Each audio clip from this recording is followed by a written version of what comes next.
다 찾으셨나요? 그럼 다 같이 합독하시겠습니다.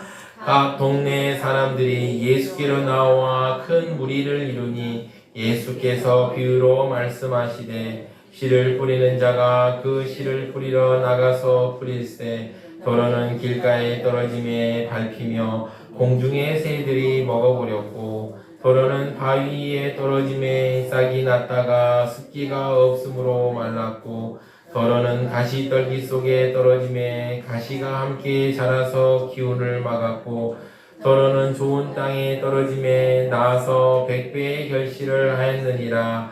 이 말씀을 하시고 외치시되 들을 귀 있는 사는 들을지어다. 아멘. 아멘. 사랑하는 수방교회 성스러운 주일 아침에 거룩하신 주의 전에 오신 사랑하는 수막교회 성도님들 한 분 한 분마다 하나님의 사랑과 은혜와 축복이 넘쳐나시기를 진심으로 축원합니다.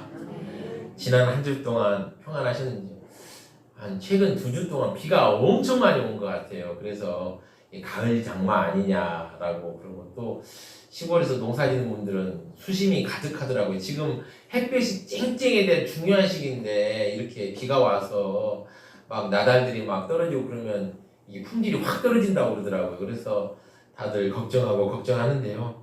특히 이럴 때일수록 감기 들기 정말 쉽습니다. 다들 감기 조심하시고 주의 은혜 가운데 늘 강건하시기를 축복합니다. 옆에 있는 분들에게 당신의 얼굴을 보니 하나님의 사람임이 틀림없습니다 라고 인사하시기 바랍니다. 당신의 얼굴을 보니 하나님의 사람임이 틀림없습니다. 네, 감사합니다. 여러분의 얼굴을 보니까요, 여러분 다 하나님의 사람이다 라는 게 확신이 저에게 듭니다.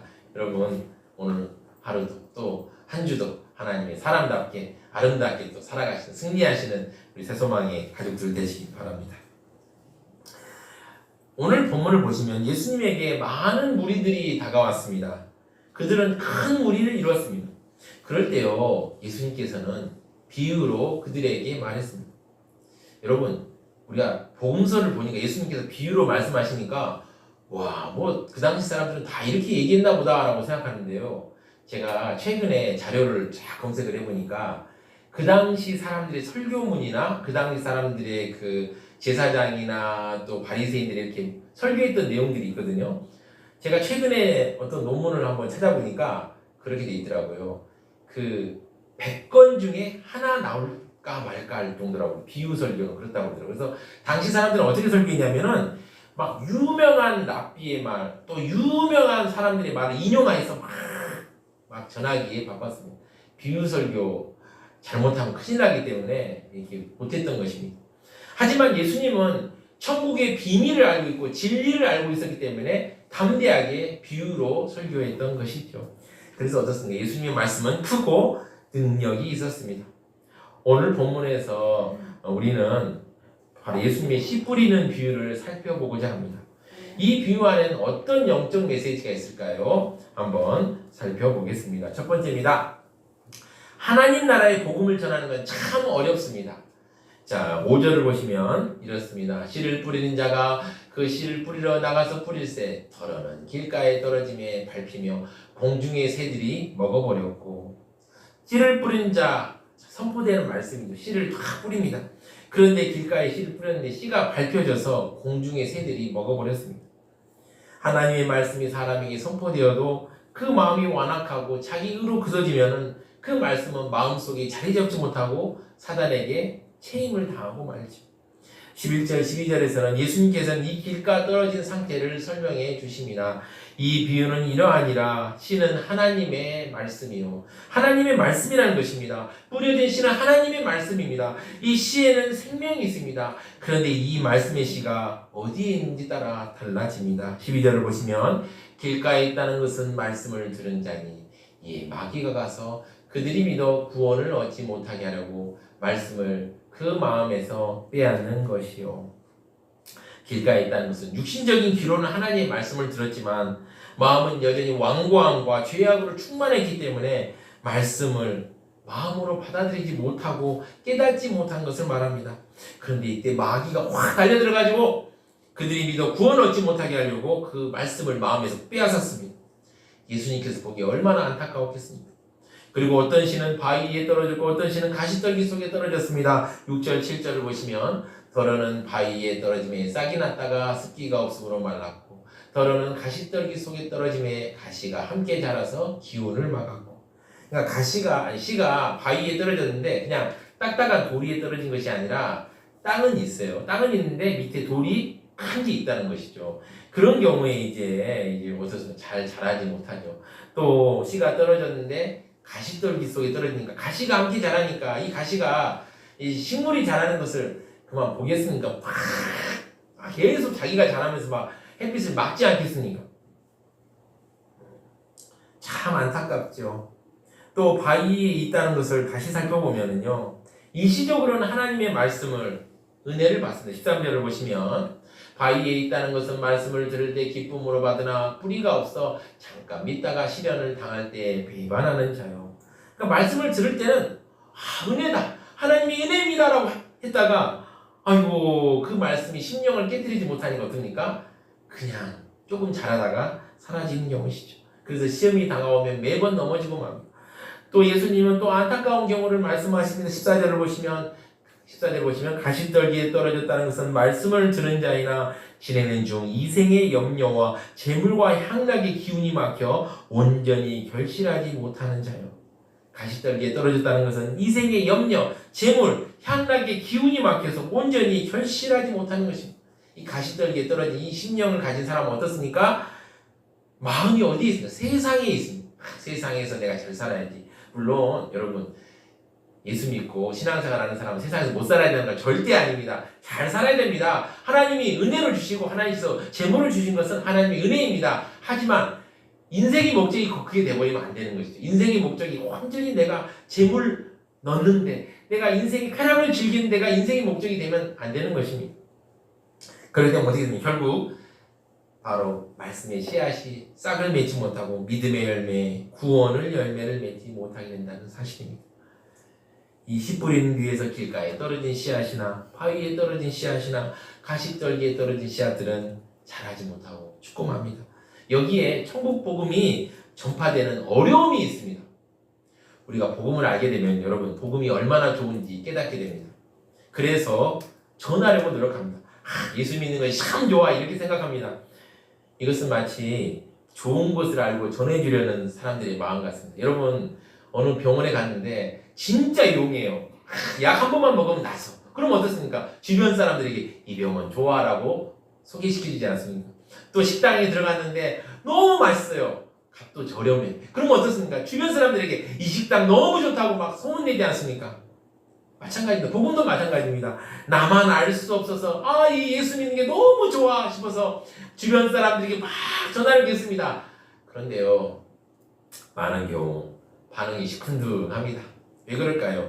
그들의 마음이 강팍하거나 더 다른 데 마음이 있기 때문입니다.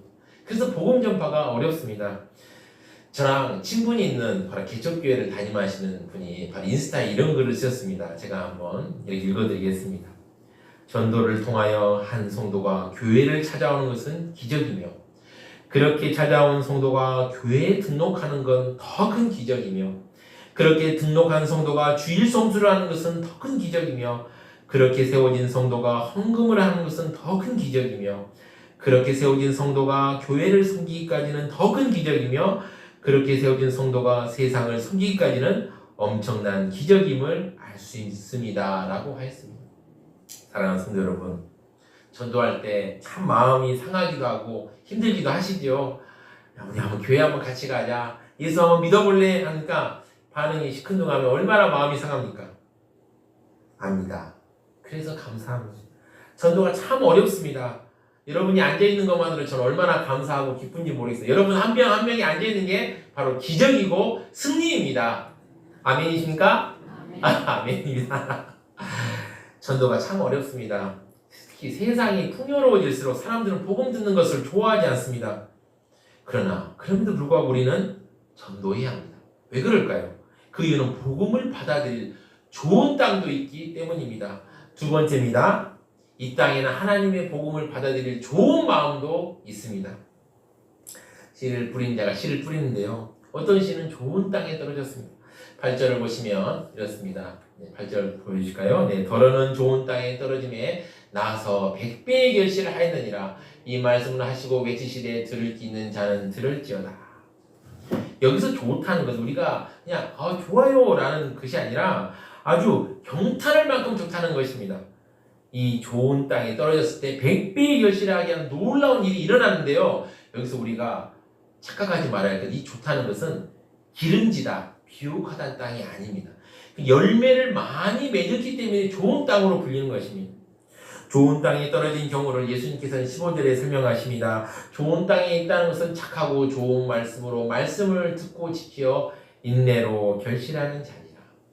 이 좋은 땅에 있다는 것은 말씀의 씨앗으로 좋은 결실을 맺게 하기 위해 준비된 마음을 말합니다. 어떻게 마음이 준비되었나요? 착하고 좋은 마음으로 말씀을 지키어 인내로 결실하도록 준비되었다는 것입니다. 사랑하는 성도 여러분, 세상에 이렇게 좋은 마음도 있습니다. 요한복음 1장을 보시면 예수님은 빌립에게 나를 따르러 갑니다. 그래서 빌립이 나다나엘을 찾아 이르되 모세가 율법에 기록하였고 여러 선지자가 기록한 그 일을 우리가 만났으니 요셉의 아들 나사렛 예수니라. 빌립이 나다나엘에서 일단 지금을 전도하는 겁니다. 전도. 예수님이 있다. 예수님을 만나자. 근데 나다나엘의 반응은 어떻습니까? 시큰둥합니다. 나다나엘이 뭐라 합니까? 다 아시죠? 나사렛에서 무슨 선한 것이 날 수 있느냐라고 아주 시큰둥하게 반응합니다. 그런데 빌립이 와서 보라! 라고 권하지 어떻습니까? 나다나엘이 예수님을 만납니다. 그리고 나서 예수님 만나고 나서 예수님의 12제자 중에 한 사람이 됩니다. 우리가 전도를 하다 보면 좋은 마음을 만납니다. 그런데요, 이런 좋은 마음에서도 엄청난 결실이 이루어집니다. 문제는 누가 좋은 마음을 가졌는지 모른다는 것입니다. 알면 참 좋겠는데 말입니다. 황해도에 요관섭이라는 별명을 가진 사람이 있었습니다. 이분 이름이 원래 정관섭이라는 분입니다. 이분이요, 괴팍하고 방탕하게 이루 말할 수가 없었습니다. 시비를 붙으면요, 두 가지 중에 해야 돼요. 술을 사든지 아니면 매를 맞든지 두 가지 안 하면 그냥 끝까지 막 물고 막 늘어지는 것입니다. 이 사람의 주먹이 정말 셉니다. 그래서 한 대 맞으면 막 쓰러지고 막 난리가 납니다. 여러분 생각해 보십시오. 얼마나 괴팍한 사람이었을까요? 그의 가정이 평안하고 온전했을까요? 이렇게 괴팍한 사람이 막 주먹 휘두르고 다니는데 가정이 편안했겠습니까? 이 일이 다 끝났죠. 다 식구들 다 도망갔습니다. 그가 살던 마을에서도 그는 골칫거리였습니다. 아니 어떻게 해서 저 사람을 좀 진정시켜야 되는데 어떻게 해야 되느냐? 그런데 워낙 심술 굳은 데다 힘도 장사라서 아무도 손을 못 대는 거예요. 자칫 잘못하면 크게 병을 치기 때문에 다들 두려워서 그와 맞설 사람이 없었습니다. 사람들은 그를 피해 다녔습니다. 그를 안 만나면 야 오늘 운이 좋은 날이다 라고 말할 정도로 그렇게 되었습니다. 하루는 그가 술에 취해가지고 남의 소를 탁 빼앗아서 등에 딱 타고 집에 가면서 요 관세바 흥얼거리는 것을 사람들이 듣고 그 사람이 별명이 요관셉이 되었습니다. 마을 청년들이 찾아가서 타일러보고요. 이제 그만하실 때도 되지 않았습니까? 형님 이제 그만하십시오. 이제 잘 살아야 될 때가 되지 않습니까? 막 타일러보기도 하고요. 또 어르신도 막 불러서 자네 이렇게 살면 어떻게 하겠는가? 이제는 새 삶을 살아야 되지 않겠는가? 이제까지 막 이렇게 마음대로 살듯이 살지 말고 이제는 마음 잡고 새롭게 살아보세 라고 이렇게 권했지만 말을 듣겠습니까? 안 듣겠습니까? 제가 퀴즈 문제 말을 듣겠습니까? 안 듣겠습니까? 안 듣죠. 문제가 그겁니다. 말을 들으면 얼마나 듣겠습니까? 말을 안 듣습니다. 마을에서 이렇게도 해보고 저렇게도 해보고 아마 그런 것도 했을 거예요. 막 조그만 감투도 막 줘봤다가 대우도 했다가 요번에는 관세비가 막 이렇게 했다가 그래도 말을 안 듣는 겁니다. 난리를 치고 막 성질을 내고 그러자 경찰을 동원했는데 이 사람 경찰 말도 안 듣는 거예요. 와 이제 끝났구나. 이 사람 아니 이제 우리 마을에서 진짜 어떻게 해야 되냐라고 싶으니까 사람들이 생각을 했습니다. 이웃 마을이 교회가 있는데 교회에 가서 부탁해보자. 막 교회 해결해달라고 막 하는데 교회가 어떻게 하겠습니까? 이 마을 사람들이 도와달라고 하는데 도와줘야죠. 그런데요 이게 그가 사나운 지 얼마나 모든 성도들이 알고 또 성도들이 몇 분은 그분한테 봉변을 당한 적이 있어요. 그러니까 용기가 나지 않았습니다. 교회에서도 고민이었습니다. 그래서 사람들이 옷을 어떻게 처리할까 당회에서 의논했는데 결국 그를 전도할 몇몇 사람들을 전도 특공대로 딱 임명하고요. 며칠 동안 기도회를 진짜 빡세게 진짜 힘있게 막 열심히 기도했습니다. 주여! 하고 외치고 막 기도하고 아버지 심령이 놀라운 역사를 주시옵소서 막 이렇게 며칠 동안 간절히 기도한 다음에 이제 비장한 결심을 하고 찾아갔습니다. 그런데요, 아주 놀라운 일이 일어납니다.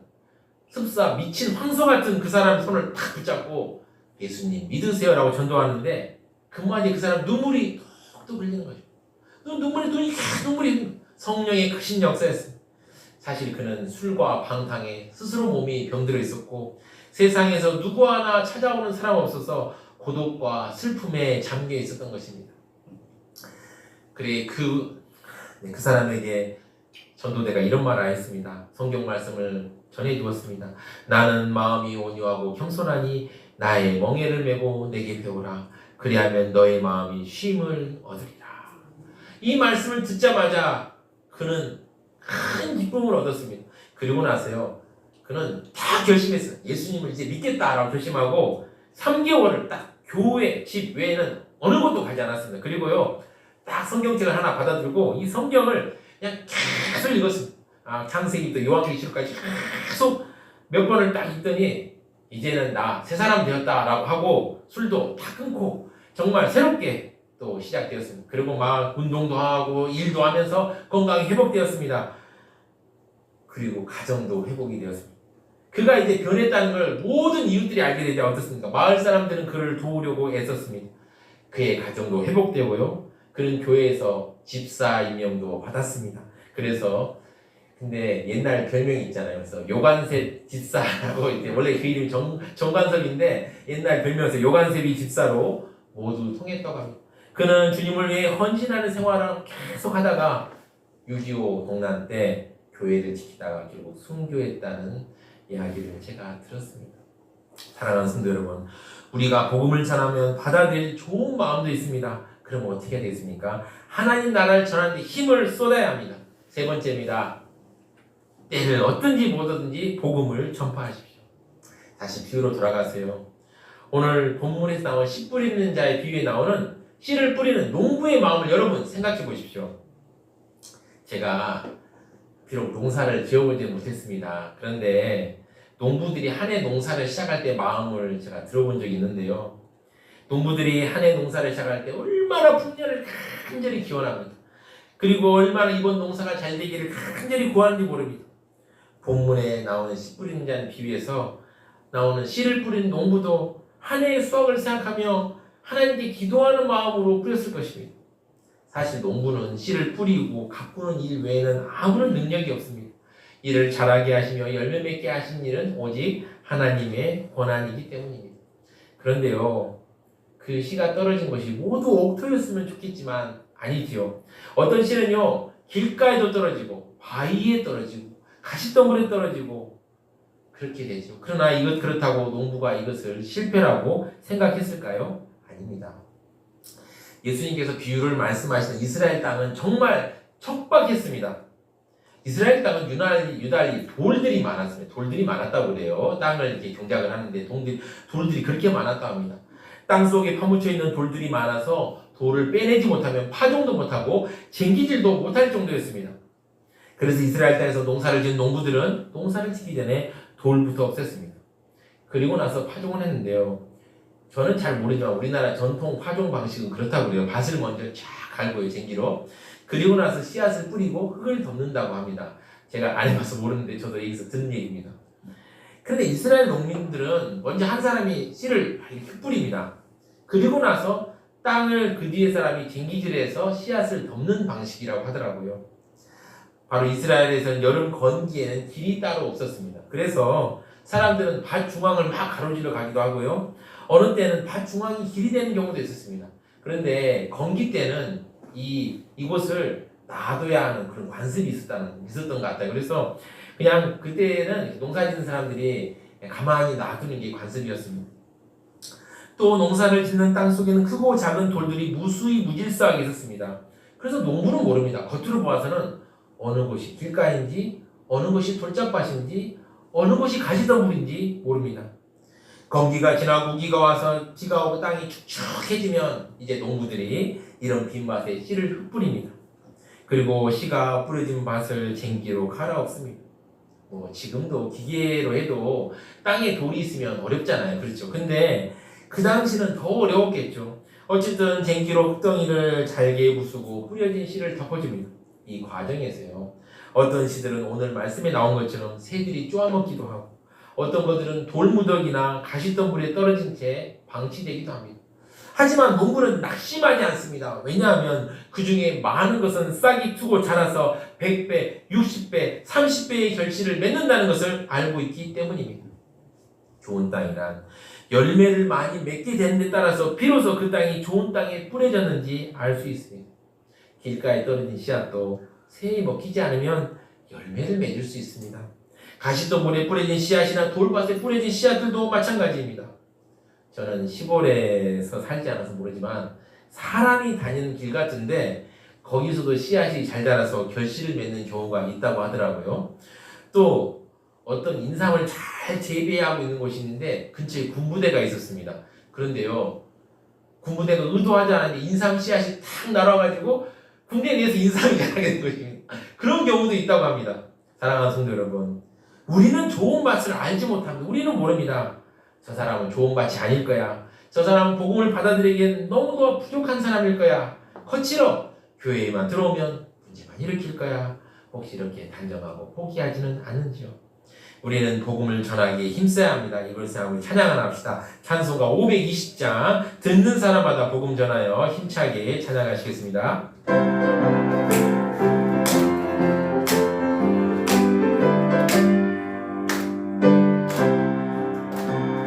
듣는 사람마다 복음 전하여 복스러운 소식 들어보이세.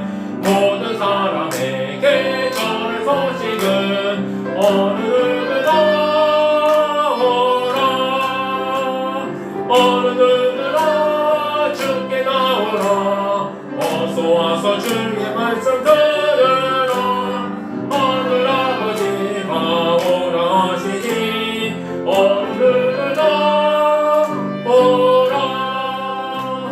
오는 사람들은 진지 말고서 문 열었을 때에 들어오시오. 생명길은 오직 구주 예수님. 어느 누구나 오라. 어느 누구나 주께 나오라. 어서 와서 주의 말씀 들으라. 하늘 아버지가 오라 하시니 어느 누구나 오라. 언약하신 대로 이룰 것이니 누구든지 언약 받을 수 있니. 받은 사람에게 생명이 일어나. 어느 누구나 오라. 어느 누구나 주께 나오라. 어서 와서 주의 말씀 들으라. 하늘 아버지가 오라 하시니 어느 누구나 오라. 아멘. 사랑하는 소망기 성도 여러분, 우리 복음 전하기에 힘을 씁시다. 아멘. 감사합니다. 사도 바울은 그의 사랑하는 제자 디모데에게 이렇게 말합니다. 너는 말씀을 전파하라. 때를 얻든지 못 얻든지 항상 힘쓰라. 우리 복음을 전하기에 힘씁시다. 예수님의 지상 명령이 복음 전파 아닙니까? 제자 삼고 나아가는 것 아닙니까?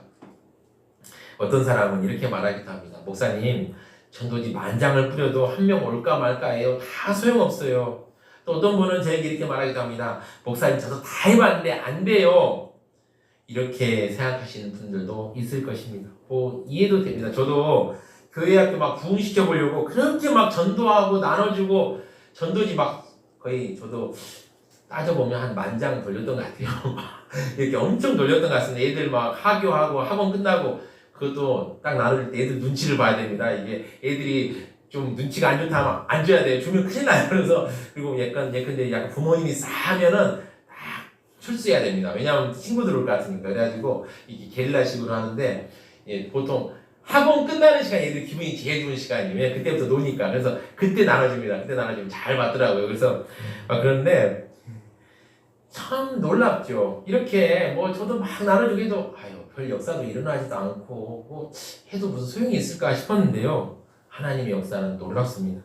그렇게 전도지를 뿌렸는데 그 전도지를 받은 아이 중에 몇 명이 지금 우리 교회 학교에 출석하고 있습니다. 여러분 놀랍지 않습니까? 뭐 다 그냥 낭비했다고 생각했는데 그게 아닙니다. 몇 명은 또 받아서 우리 교회에 또 오고 있는 것입니다. 또 어떤 분은 또 목사님 삶으로 전도해야 됩니다 이렇게 말씀하시는 분도 있습니다. 근데 따지고 보면 우리 다 죄인 아닙니까? 저도 죄인이고 여러분도 죄인이고 우리가 죄인인데 뭐 어떻게 삶으로 전도합니까? 그냥 겁내지 마시고 복음을 그냥 전하십시오. 전하고 때가 차면 열매를 맺습니다. 아멘. 아멘. 담대히 나아가십시오. 이걸 참 우리 다 같이 찬양합시다. 찬송가 500원 온 세상 위하여 힘차게 찬양하시겠습니다. 박수를 찬양하겠습니다.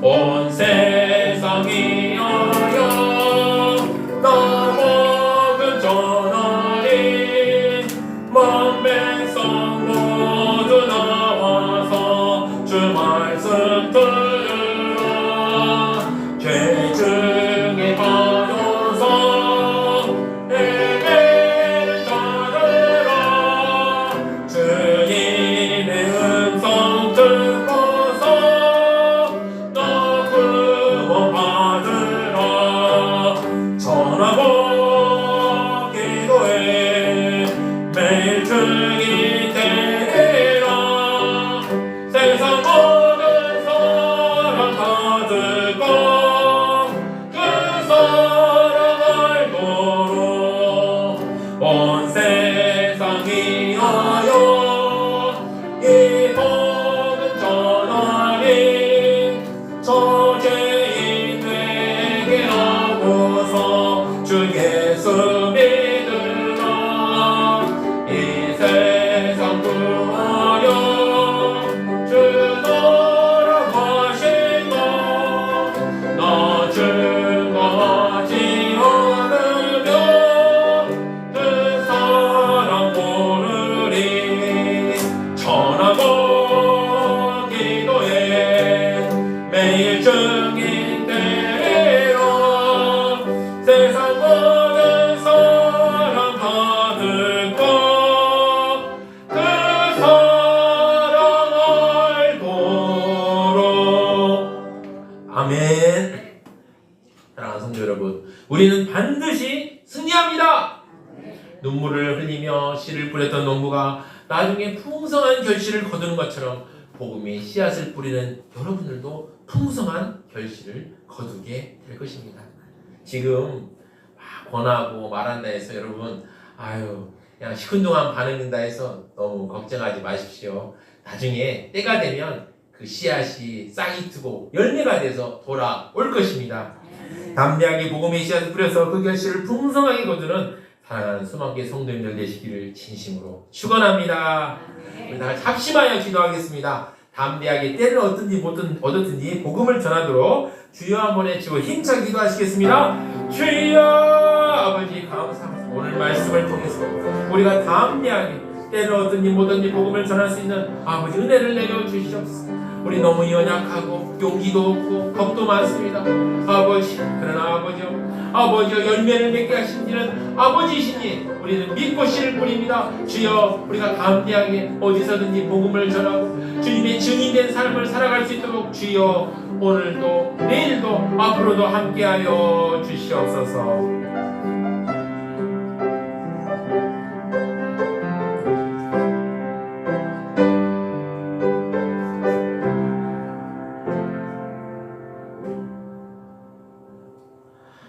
참으로 연약하고 부족한 우리들에게 복음을 알려주신 하나님 아버지, 담대하게 복음의 씨앗을 뿌리는 일이 얼마나 중요한지 오늘 알게 해주시니 감사합니다. 우리가 실패를 두려워하지 않고 담대하게 복음의 씨앗을 뿌려서 승리하는 우리 사랑하는 소망교회 가족들 될 수 있도록 함께하여 주시옵소서. 이 모든 말씀 우리 주 예수 그리스도의 이름으로 기도드립니다. 아멘.